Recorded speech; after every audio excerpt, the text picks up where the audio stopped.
حمید فیصل بالاکوٹ خیبر پختونخوا۔ دور آخر میں جب سرکار گوھر شاہی امام مہدی غیب سے آنے کے بعد دیدار الہی کرائیں گے، دیدار کے بعد کیا ہوگا؟ دیدار کے بعد اللہ کا نقشہ آپ کے دل پہ آ جائے گا اور آپ اللہ والے بن جائیں گے۔ جو اللہ والا ہو جاتا ہے پھر سورۃ الاحزاب میں ہے کہ وہ اللہ کے گروپ میں چلا جاتا ہے۔ جیسے سنی شیعہ وہابی فرقے ہیں نا، اسی طرح دیدار والوں کا ایک فرقہ ہے، اس کو اللہ نے نام دیا ہے حزب اللہ۔ حزب کا مطلب ہے پارٹی، گاڈز پارٹی، یعنی اللہ کے گروہ، اللہ والا۔ اللہ کے گروہ کا مطلب ہے اللہ والا۔ یہ اللہ والے سارے ایک ہیں، اوپر سے ان کا دین اسلام ہو یا کرسچینٹی ہو یا سکھ ہو یا ہندو، اندر سے تو اللہ ہی ہے نا، ان کے سارے ایک ہیں۔ یہ ایشور اللہ تیرو نام، رام بھی تو رحیم بھی تو، سب ایک ہے۔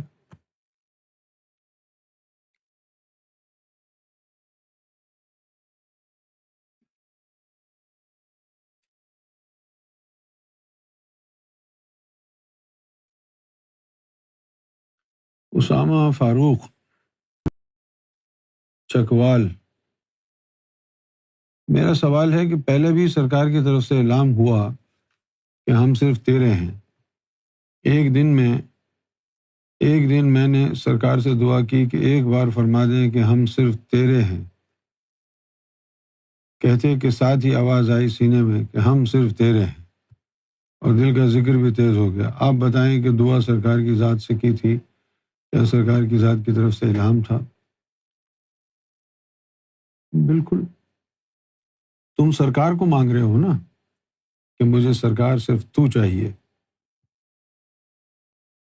تو پھر تو کرم نوازی ہوگی نا۔ دنیا مانگے، دعا کے اندر بھی ڈپینڈ کرتا ہے نا، اگر دنیا مانگ رہے ہیں تو شیطانی دعا بھی ہو سکتی، لیکن رب سے رب کو مانگے انسان، اس کے اندر تو مسئلہ نہیں ہوگا۔ تو یہ اسامہ بیٹے سرکار کا کرم ہو گیا ہے۔ تو الہام کو اتنی بڑی چیز تھوڑی ہے جو تم پریشان ہو رہے کہ کیا مجھ پر بھی الہام ہو سکتا ہے؟ ابے جب مکھی پر الہام اور وہی ہو سکتی ہے، تم تو انسان ہو۔ قرآن شریف میں ہے نا کہ اللہ تعالیٰ نے مکھی کے اوپر وہی بھیجی۔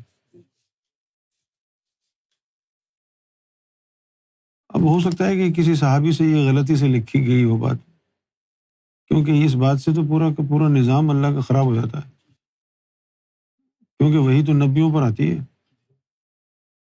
اب پتہ نہیں کون جھامپو ہوگا جس نے یہ بات بغیر سوچے سمجھے لکھ دی، نہیں کہ مکھی پر بھی وہی آتی۔ شکر ہے کسی نے کتے بلی کا ذکر نہیں کیا، بھائی کتے کے اوپر وہی آ رہی ہے،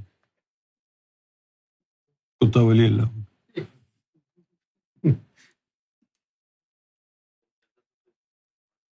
جی حضور ضرور فرمائیے۔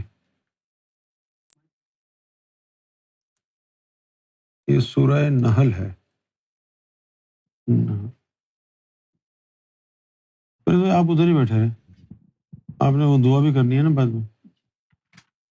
گوھر شاہی مرحبا سیدی، ابھی جو آپ نے ارشاد فرمایا ہے واقعی نقطہ جو ہے قابل توجہ ہے، اور آپ کی جو بات ہے بخاری شریف کے اندر اس حوالے سے سیدی 2 احادیث ملتی ہیں، جس کا مفہوم میں بیان کر دیتا ہوں کہ 2 لوگ تھے۔ اب حدیث کو چھوڑو، یہ قرآن میں لکھا ہے بھائی، حدیث میں تو سپورٹ ہوگی نا، یہ تو اوریجنل متن ہے قرآن کا، قرآن مجید کی آیت ہے سورہ نحل، اس میں لکھا ہے کہ اور اللہ تعالیٰ نے مکھی کے اوپر وہی بھیجی۔ بیس اس کو بناؤ، اس کے بعد حدیث کو سپورٹ میں لاؤ، صحیح ہے نا؟ آ جاؤ۔ سیدی یہ بات جو ہے نا ذہن اس بات کو تسلیم نہیں کرتا، ہاں یقیناً کہیں نہ کہیں کچھ نہ کچھ گڑبڑ ہوئی ہے۔ ظاہر ہے۔ اچھا، یہ جو بات آپ نے نقطہ ہماری توجہ اس جانب کروائی ہے، اس حوالے سے میں وہ حدیث بیان کرنا چاہ رہا تھا جی جی ضرور۔ کہ ان 2 اصحاب کا ذکر ہمیں کتب احادیث کے اندر ملتا ہے، اچھا مستند احادیث ہیں، جس کے اندر ایک بخاری کی بھی اس میں شامل ہیں کہ 2 اشخاص جنہوں نے حضور سے قرآن پڑھا، حضور سے قرآن سیکھا، اور وہ جو تھے کاتب وحی بھی تھے۔ بعد کون؟ میں سیدھی میرے ذہن میں اس وقت نام نہیں ہے ان کا، 2 اصحاب کا ذکر اس حدیث میں موجود ہے، اچھا، لیکن وہ کسی وجہ سے، کیونکہ حضور سے بہت زیادہ قریب تھے، ہاں حضور سے نزدیک تھے، ہاں حضور کے گھر آنا، مسجد میں آنا جانا ان کا بہت زیادہ تھا، ہاں، کسی وجہ سے وہ حضور سے جو ہے بدگمان ہو گئے، اچھا، کسی وجہ سے، اور انہوں نے حضور کی شان کے اندر گستاخیاں کرنا شروع کر دیں بعد میں۔ پھر کسی شخص نے جو ہے نا قرآن کی ایک آیت سنائی ان کو کہ بھئی قرآن تو حضور کے متعلق یہ کہتا ہے اور تم حضور کی شان میں گستاخیاں کر رہے ہو۔ تو اس نے اس کے جواب میں کہا کہ یار تم کو کیا پتا، قرآن تو میں لکھا کرتا تھا، تم اس بات کو نہیں جانتے کہ محمد نے، نعوذ باللہ، محمد نے کیا لکھوایا اور میں نے کیا لکھا۔ وہ جو آپ نے بات ارشاد فرمائی نا سیدھی کہ یہ جو آیت ہے، تو اس کو اس تناظر میں دیکھیں تو ہمیں بہت ساری چیزوں کا جو ہے وہ سلسلہ یعنی کہ کھلتا ہوا نظر آتا ہے۔ اور سیدھی یہ ایک جگہ نہیں ہے، کیا آدمی بھروسہ 2 کرے؟ آدمیوں کی جو ہے نا اس طرح کی باتیں ہیں وہاں موجود ہیں بخاری کے اندر، بخاری شریف کے اندر۔ اس کا حوالہ ہے تو بتاؤ۔ جی سیدھی بالکل، میں اس کا حوالہ آپ یعنی کہ میں پیش کروں گا ڈھونڈ کر۔ تم یہ بات ٹائپ کر کے کر سکتے ہو کہ یہ مل جائے؟ دراصل بات یہ ہے کہ اہل دل اہل نظر تو رہے نہیں۔ بنو امیہ جو تھے ان کا اسلام سے کوئی لینا دینا تھا نہیں، اس لیے انہوں نے دبا کے اہل بیت پر ظلم کیا، اور انہوں نے دشمنی اپنی یہ نکالی جو جی چاہے لکھ دو قرآن کے نام پہ، کیونکہ ان کا تو دین ہی نہیں تھا یہ۔ لہٰذا قرآن مجید آپ پڑھیں آپ تو آپ کو لگے گا کہ یار یہ کیا ہے، یہ پورا مضمون جو ہے نا وہ تتر بتر ہو جاتا ہے۔ بہت سی آیتیں ہیں جو ایسے شروع ہوں گی جیسے پہلے سے کوئی بات ہو رہی تھی۔ انہوں نے کتنا بگاڑ پیدا کر دیا۔ اس لیے ضروری یہ ہے، سرکار فرماتے ہیں کہ اپنے پہلے نفس کو پاک کر کے دل کو روشن کرو۔ جیسے سلطان باہو نے کہا کہ میں کسی اسکول مدرسے میں نہیں گیا، قرآن کا پہلا لفظ الف لے لیا، الف سے اللہ اللہ کرتا کہا، اللہ اللہ کرتا رہا، اس سے میرا سینہ منور ہو گیا۔ جب منور سینہ دیکھا حضور پاک نے سینے سے لگایا، وہ جو قرآن حضور کے سینے میں ہے اصلی، وہ اس سینے میں آ گیا۔ اصل چیز جو ہے نا وہ فتنے سے پاک یہ ہے کہ آدمی کو حضور صلی اللہ علیہ وسلم کے سینے سے قرآن کا فیض ہو۔ یہ جو لوگوں نے لکھا ہے اس میں فیض بھی نہیں ہے، اگر صحیح بھی ہوتا فیض نہیں۔ فیض کہاں ہے؟ جو رسول اللہ کے سینہ مبارک میں، کیونکہ قرآن کہتا ہے کہ وحی کو اللہ تعالیٰ نے جبریل کے ذریعے حضور کے قلب پر نازل، تو وہ قلب میں جا کے محفوظ ہوئی۔ لہٰذا اسلام کو وہی پا سکے، اللہ تک وہی پہنچ سکے جنہوں نے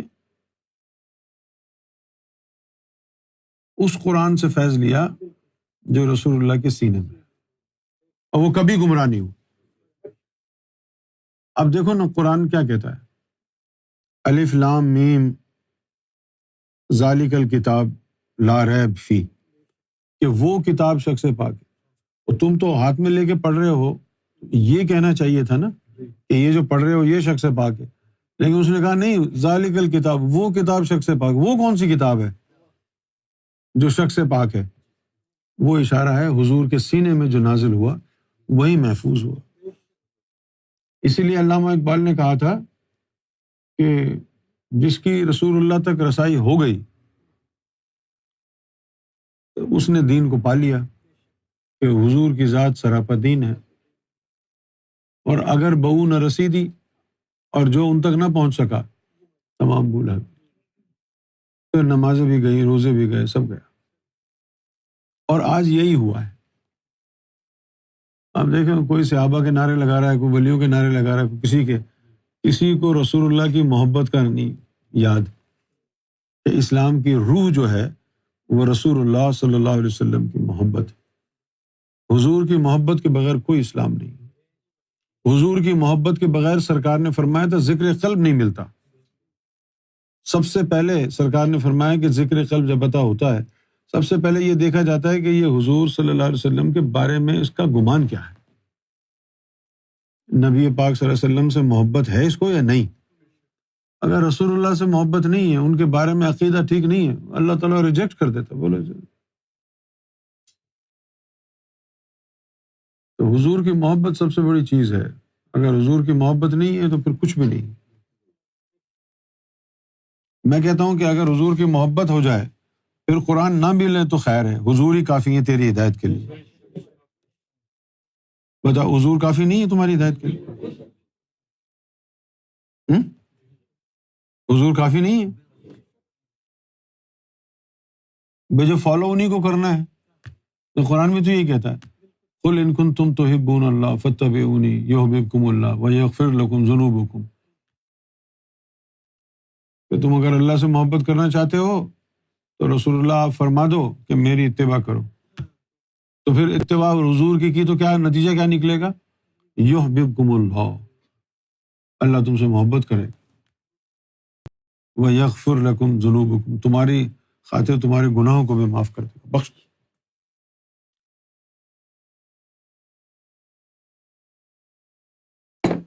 آگے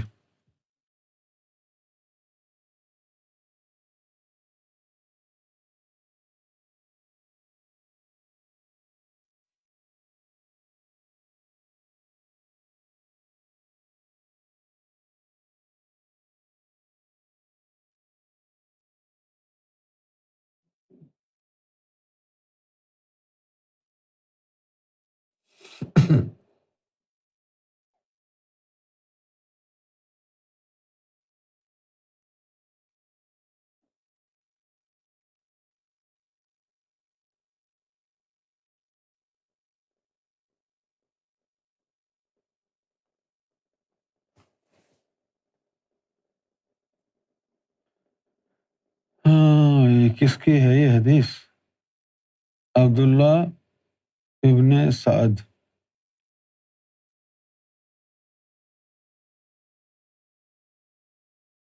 سیو کر لو یہ۔ تو پھر امجد حسین یہ بتاؤ یار، یہ تو سارے علماء کہتے ہیں کہ قرآن میں کوئی جو ہے وہ گڑبڑ ہو ہی نہیں سکتی، اس کی حفاظت کا ذمہ لیا ہے، اس کے حوالے سے کیا فرمائیں گے آپ؟ سیدھی اگر ایسا ہوتا، نہیں، تم اگر یہ بات کسی مولوی کے سامنے کہو وہ تو فوراً جھڑک دے گا تمہیں کہ اگر بکواس کر رہے ہو تم، دشمن ہو اسلام کے۔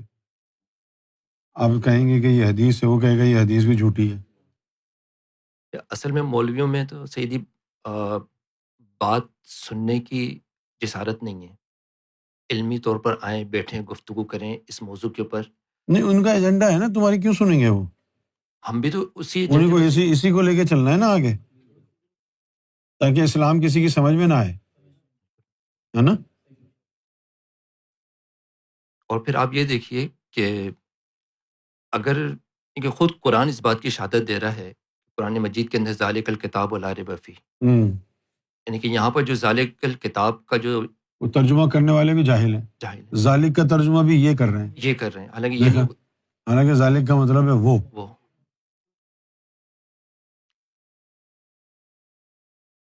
اور پھر آپ نے جو یعنی کہ کوئی ہے مولوی جو تسلیم کرتا ہے ان حدیث ان باتوں کو؟ دیدی موجود تو ہیں، تمام باتیں، تمام چیزیں موجود ہیں، لیکن وہ اقرار نہیں کرتے، لیکن ان کے پاس کوئی آپشن نہیں ہے کہ وہ کس طرف جائیں۔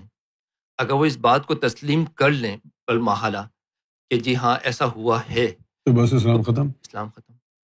وہ تو سیدھی اس بات کو تسلیم کرنے کے لیے تیار نہیں ہے کہ آپ کا دین، آپ کی شریعت جس بنیاد کے اوپر کھڑی ہوئی ہے، 66 کی کتابیں جس کے اندر 6 سے 7 ہزار احادیث ایسی موجود ہیں جن کے راوی اہل تشیع ہیں، سنی کتابوں میں، سنی کتابوں کے اندر، یعنی کہ آپ کی شریعت جس کو آپ کہتے ہیں قرآن و حدیث، دو چیزیں، آپ کی فقہ، ان کے جو راوی ہیں کم و بیش سیدھی 6 سے 7 ہزار احادیث ایسی ہیں بخاری، مسلم اور دیگر کتب کے اندر 66 کی، جن کے راوی جو ہیں وہ اہل تشیع حضرات ہیں۔ اگر آپ ان کو نکال دیں تو آپ کی عمارت جو ہے دھڑام سے نیچے گر جاتی ہے۔ آپ کس بنیاد کے اوپر جو ہے سنیت ختم، سنیت ختم۔ اور تمام کے تمام راوی جو ہیں ان کی روایات جو ہیں علامہ باقر مجلسی نے بھی اپنی بحر الانوار کے اندر روایت کی ہیں، اور علامہ طباطبائی نے بھی اپنی کتب کے اندر روایت کی ہیں، اور علامہ طوسی جو ایران کے گزرے ہیں انہوں نے اپنی کتب کے اندر ان کو درج کیا ہے، جو کہ وہاں پر بھی موجود ہیں اور یہاں پر بھی موجود ہیں۔ تو آپ کی سنیت جن ستونوں پہ کھڑی ہوئی ہے اس کے آدھے راوی جو ہے نا وہ اہل تشیع حضرات ہیں۔ تو کوئی آپ کے پاس ایسا ٹھوس ثبوت موجود نہیں ہے کہ جس چیز کی تبلیغ آپ آج کر رہے ہیں یا جس قانون اور شریعت کے اوپر آج آپ عمل پیرا ہیں وہ در حقیقت من جانب رسول اللہ ہے۔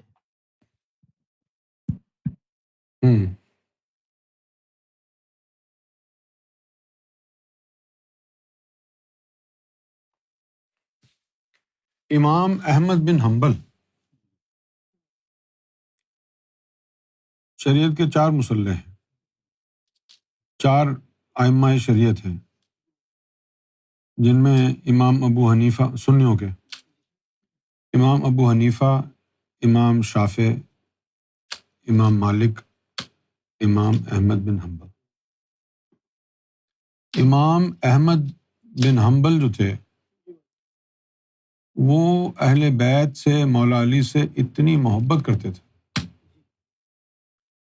کہ لوگوں نے ان کے بارے میں پروپیگنڈا کر دیا کہ یہ رافضی ہیں۔ جس نے بھی مولا علی کی محبت کی بات کی، اہل بیت کی بات کی نا، لوگوں نے کہا یہ شیعہ ہے، کافر ہے۔ ہم کو خود لوگ کہتے ہیں کہ تم کافر ہو گئے ہو۔ میں نے کہا کہ یار آپ کو غلط فہمی ہے، کافر تو وہ ہوتا ہے جو پہلے مسلمان ہو۔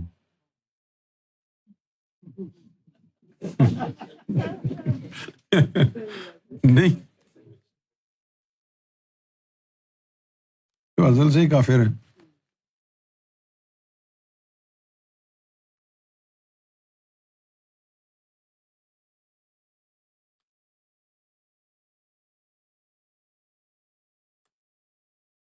کیا کریں اب؟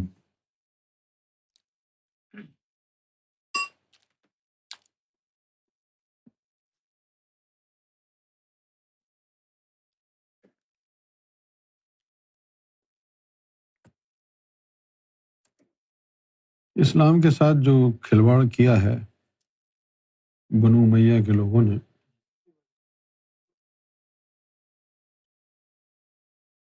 تو بس اب یہی کہہ سکتے ہیں کہ جو اسلام یہاں تک پہنچ گیا نا، یہ اولیاء اللہ کی وجہ سے ہے، کتب کی وجہ سے نہیں ہے، یہ اولیاء اللہ کی وجہ سے ہے۔ اتنی بڑی بڑی ہستیاں جو آئیں، ہندوستان بھرا ہوا ہے ولیوں سے، پاکستان بھرا ہوا ہے ولیوں سے، بنگلہ دیش، یہ ہستیاں ہیں جنہوں نے اسلام کو آگے بڑھایا۔ ورنہ یہ مولویوں نے تو کشتی ڈبو دی تھی۔ صفیہ بطول، کراچی۔ میں اور میرے شوہر آپ کی ویڈیو بہت شوق سے دیکھتے ہیں۔ کچھ دن پہلے آپ میرے خواب میں تشریف لائے۔ آپ نے فرمایا کہ صفیہ سو رہی ہو، مجھے کھانا کون دے گا؟ میں نے کہا میں ہی دے دوں گی۔ اس دن کے بعد میرا دل کرتا ہے کہ میں اپنے ہاتھوں سے کھانا بنا کر کھلاؤں، آپ کی خدمت کروں۔ مجھے اپنے قدموں میں تھوڑی سی جگہ عنایت فرمائیں۔ سرکار آپ کو اپنی محبت، اپنا قرب، اپنا عشق عطا فرمائے۔ بیٹا تمہارے دل میں نیت ہوئی کھانا کھلانے کی، تم نے کھلا دیا اور ہم نے کھا لیا۔